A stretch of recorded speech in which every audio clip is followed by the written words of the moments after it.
بسم الله الرحمن الرحيم نحمده ونصلي ونسلم على حبيبه الكريم أما بعد فقد قال الله تبارك وتعالى في شأن حبيبه الكريم إن الله وملائكته يصلون على النبي يا أيها الذين آمنوا صلوا عليه وسلموا تسليما اللهم صل على سيدنا محمد وعلى آل سيدنا محمد وبارك وسلم فقد قال الله تبارك وتعالى في القرآن المجيد والفرقان الحميد فأعوذ بالله من الشيطان الرجيم بسم الله الرحمن الرحيم يا أيها الذين آمنوا إذا ضربتم في سبيل الله فتبينوا ولا تقولوا لمن ألقى إليكم السلام لست مؤمنا تبتغون عرض الحياة الدنيا فعند الله مغانم كثيرة كذلك كنتم من قبل فمن الله عليكم فتبينوا ان الله كان بما تعملون خبيرا صدق اللہ العظیم۔ اے ایمان والو، جب تم جہاد کو چلو تو تحقیق کر لو اور جو تمہیں سلام کرے اس سے نہ کہو کہ تم مسلمان نہیں۔ تم جیتی دنیا کا اسباب چاہتے ہو تو اللہ کے پاس بہترین غنیمتیں ہیں، پہلے تم بھی ایسے ہی تھے، پھر اللہ نے تم پر احسان کیا تو تم پر تحقیق کرنا لازم ہے، بے شک اللہ کو تمہارے کاموں کی خبر ہے۔ معزز سامعین کرام، گزشتہ صحبت میں یہ بتایا گیا تھا کہ قتل عمد کی کیا سزا ہے، اور یہ بھی آپ کو ذہن نشین کرایا گیا تھا کہ قتل کی 3 قسمیں ہیں۔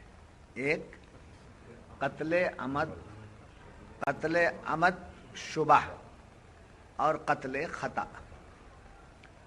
قتل خطا کے متعلق پیوستہ صحبت میں بات ہو گئی، قتل عمد کے بارے میں گزشتہ صحبت میں بات ہو گئی، اور آج قتل عمد شبہ یعنی جان بوجھ کر قتل کر رہے ہیں ڈاؤٹ پر۔ یہ قتل خطا وہ ہے جو جان بوجھ کر نہیں ہے، ایسے اچانک حملہ ہو گیا، کسی پر کرنے گئے کسی کو لگ گیا، یہ قتل خطا۔ اور قتل عمد جان بوجھ کر یہ آدمی ایسا ہی ہے، اس کو ایسا کرنا چاہیے، اس کو ختم کرنا چاہیے، یہ قتل عمد۔ ایک وہ ہے اس کو قتل کرنا چاہیے مگر یہ قتل کرنے کے لائق ہے نہیں ہے یہ معلوم نہیں ہے، ڈاؤٹ ہے ذرا اس پر، تو ڈاؤٹ کی بنیاد پر اسے کیا کر دیے، قتل کر۔ اس کا ذکر آج ہے۔ اس کا شان نزول یہ ہے کہ علاقہ فدق ایک علاقہ تھا، اس علاقے میں تمام کے تمام لوگ کافر، پوری بستی کافر ہوگی۔ حضور اکرم صلی اللہ علیہ وسلم نے ان پر جہاد کرنے کے لیے صحابہ کی جماعت بھیجی، ایک لشکر بھیجا۔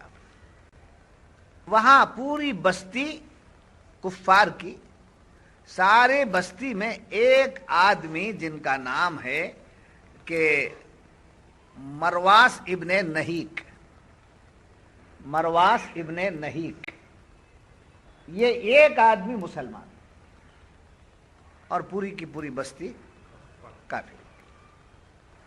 جب لوگ جہاد کے لیے نکلے تو بستی والوں کو خبر ہوئی کہ اب ہمارے اوپر حملہ ہونے والا ہے، تو سارے کے سارے لوگ بستی خالی کر کے چلے گئے، پوری بستی خالی ہو گئی۔ اب یہ لوگ جا رہے تھے، جب لوگ بستی خالی کر کے جا رہے تھے تو مرواس ابن نہیک جو مسلمان تھے انہوں نے اپنے کو روک لیا، میں تو مسلمان ہوں، میرے اوپر کوئی حملہ نہیں ہوگا، میں تو مسلمان ہوں، میرے اوپر کوئی وار نہیں ہوگا، اس لیے آپ رہ گئے اور ساری کی ساری بستی خالی ہو گئی۔ جب یہ لشکر آگے بڑھ رہا تھا نعرے لگاتا ہوا، نعرہ تکبیر نعرہ تکبیر یہ لگاتا ہوا جب آگے بڑھ رہا تھا تو ان کو تھوڑا گمان گزرا، یہ نعرے نہیں تھے، صرف ایک لشکر تھا آگے بڑھ رہا تھا، ان کو ڈاؤٹ ہوا یہ آنے والے ہو سکتا ہے کہ یہ مسلمان ہوں گے یا یوں ہی کوئی حملہ کرنے والے آ رہے ہوں گے دوسرے بھی۔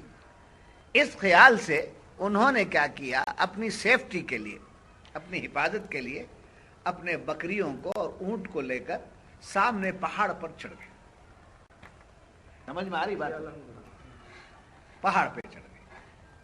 جب پہاڑ پہ چڑھ گئے تو یہ لوگ اندر داخل ہو گئے، بستی ساری خالی تھی، تو انہوں نے دیکھا ادھر ادھر کہیں چھپے ہوں گے کوئی، ہماری آواز پر آ جائیں گے، تو نعرہ تکبیر بلند کرنے لگے۔ ان کو یقین ہو گیا کہ یہ آنے والے غیر نہیں ہیں بلکہ مسلمان۔ اب یہ بکریوں کو لے کر، اپنے اونٹ کو لے کر لا الہ الا اللہ محمد الرسول اللہ، لا الہ الا اللہ محمد الرسول اللہ پڑھتے ہوئے پہاڑ کے نیچے اترے۔ اتر کر السلام علیکم السلام علیکم السلام علیکم یہ سلام کرتے ہوئے داخل۔ ان میں حضرت اسامہ ابن زید ایک صحابی تھے، حضور کے خاص خادم زید تھے، ان کے بیٹے کا نام اسامہ ابن زید تھے۔ ان کو ڈاؤٹ ہوا، یہ سب ڈاؤٹ کے، ان کو کیا ڈاؤٹ ہوا کہ یہ آدمی اپنی جان بچانے کے لیے، یہ بھی مسلمان نہیں ہوگا، اپنی جان بچانے کے لیے صرف کیا پڑھ رہا ہے، کلمہ پڑھ رہا ہے، سلام کر رہا ہے، یہ اپنی جان بچانے کے لیے، اپنے جانور بچانے کے لیے ایسا کر رہا ہے، کر رہا ہوگا، ڈاؤٹ۔ اسی ڈاؤٹ پر اس کو قتل کر دیا۔ مرواس ابن نہیق کو قتل کر دیا۔ کون؟ اسامہ ابن زید۔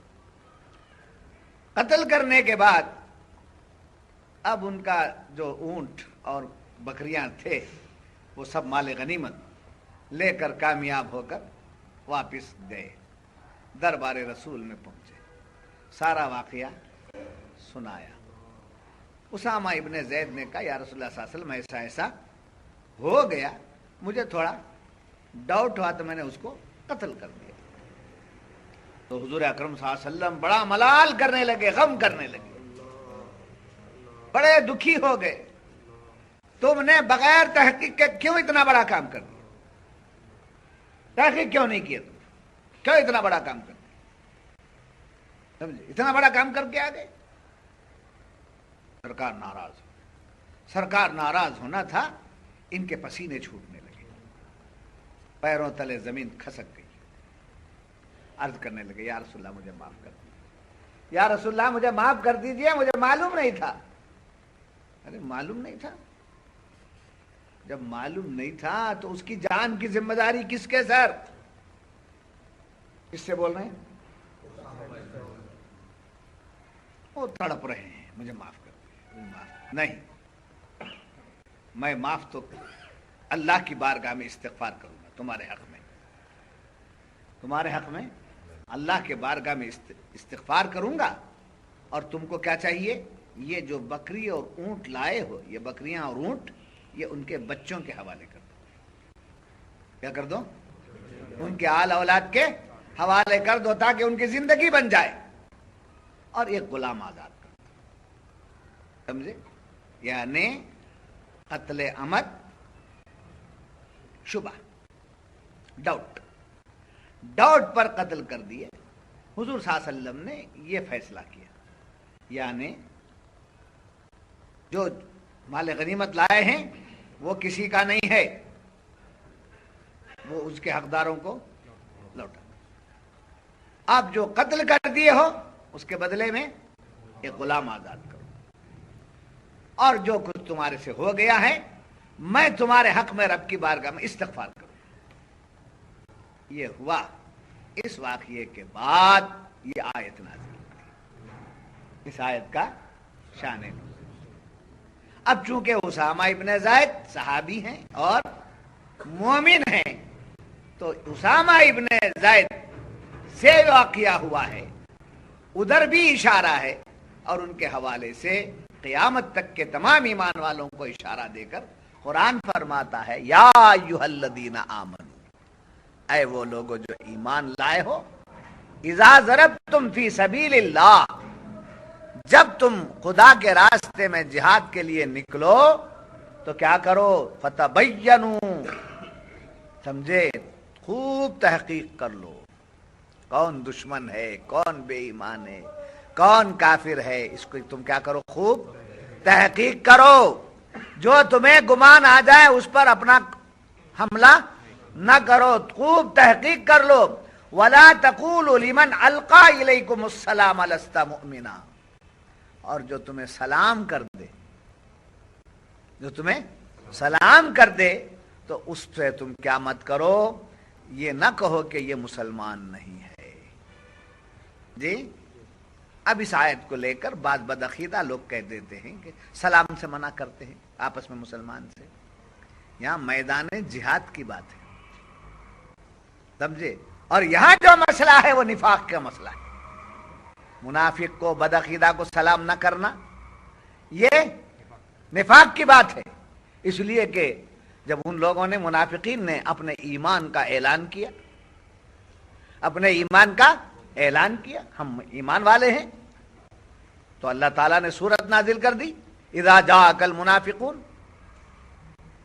اے محبوب جب آپ کے پاس منافقین آتے ہیں، سمجھے، اذا جاءک المنافقون قالوا نشہد انک لرسول اللہ، یہ کہتے ہیں کہ ہم گواہی دیتے ہیں کہ آپ اللہ کے رسول ہیں، واللہ یشہد انک لرسول، اور اللہ گواہی دیتا ہے کہ بے شک آپ اس کے رسول ہیں، ولکن اذا جاءک المنافقون قالوا نشہد انک لرسول اللہ واللہ یشہد انک لرسول واللہ یشہد ان المنافقین لکاذبون، اور اللہ اس بات کی بھی گواہی دیتا ہے کہ یہ منافق ہیں اور جھوٹے ہیں۔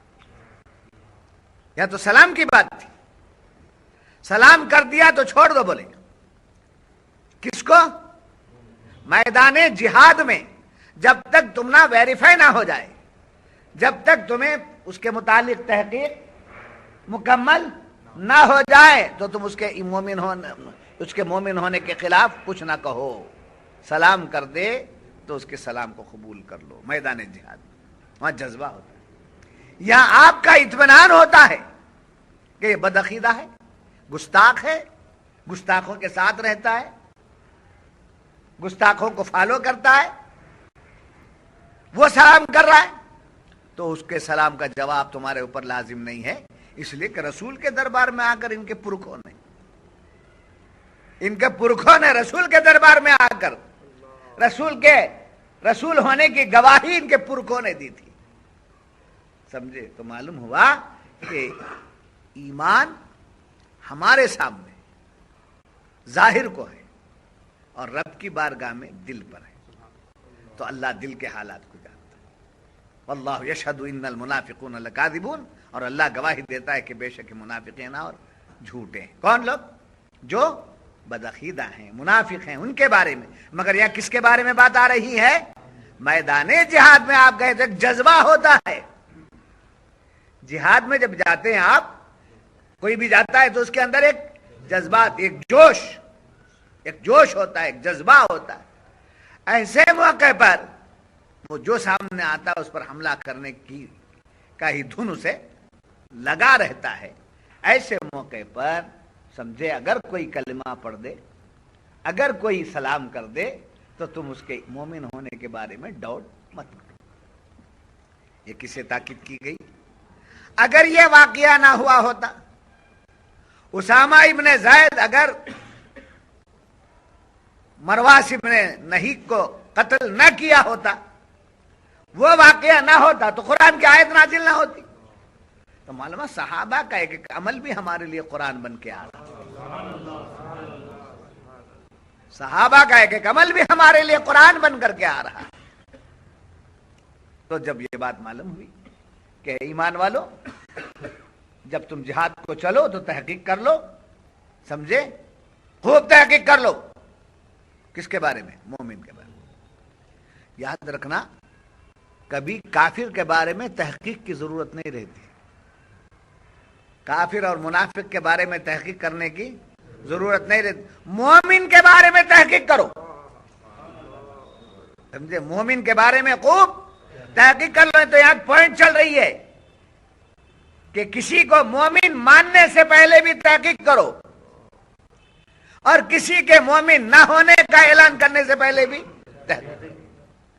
ایسا نہ ہو کہ غیر مومن کو آپ تحقیق کیے بغیر مان لیے تو کہیں منافق اور کافر کو کہیں مومن نہ سمجھ بیٹھو، اور کہیں ایسا نہ ہو کہ مومن ہو آپ کی نظر میں آپ کی نظر اس تک نہ جائے اور آپ کے ہاتھوں سے وہ مارا جائے، ایسا بھی نہ ہو۔ تو معلوم ہے مومن کی ہر اعتبار سے تحقیق ہونا چاہیے۔ بات سمجھ میں آ رہی ہے؟ یا ایھا الذین آمنوا اذا ضربتم فی سبیل اللہ فتبینوا ولا تقولوا لمن القی الیکم لست مؤمنا۔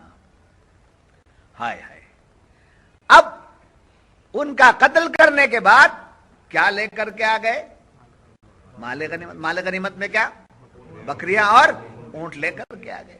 حضور اکرم صلی اللہ علیہ وسلم نے فرمایا آپ کو اتنی ارجنٹ تھی، اتنی جلدی تھی، دنیا کی مال کی اتنی ضرورت تھی آپ کو کہ آپ نے مال کی طرف نظر رکھی، اس کے ایمان کی طرف نگاہ نہیں ڈالی۔ حضور اپنی ناراضگی کا اظہار کر رہے ہیں، تو جیسے رسول اپنی ناراضگی کا اظہار کر رہے ہیں، اللہ اس کی تائید میں بھی اعلان کر رہا ہے تم کیا ہے جیتی دنیا کے اسباب چاہتے ہو۔ نبی نے جیسے پوچھا ویسے قرآن بھی پوچھا جی، نبی جیسا پوچھے ویسے قرآن بھی پوچھ رہا ہے۔ تو اس کا مطلب کیا ہے؟ نبی کے زبان سے نکلی ہوئی بات ہی قرآن ہے۔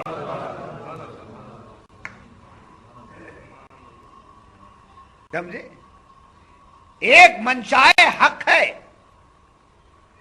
جو نبی پر نازل ہوتا ہے، اور ایک منشائے رسول ہے جس کے مطابق خدا فرمان جاری کرتا ہے۔ محبوب کی کیا منشا ہے؟ خدا پسند کر لیتا ہے تو قرآن نازل کر دیتا ہے۔ خدا کی کیا منشا ہے؟ قرآن نازل ہوتا ہے تو محبوب معلوم کر لیتا ہے۔ تو خدا کا راز محمد کو معلوم ہے، محمد کا راز خدا کو۔ سمجھے؟ تو جیسے سرکار نے فرمایا آپ جلدی کیے مال کے لیے، مال کی اتنی جلدی تھی آپ کو، یہ پوچھنا تھا۔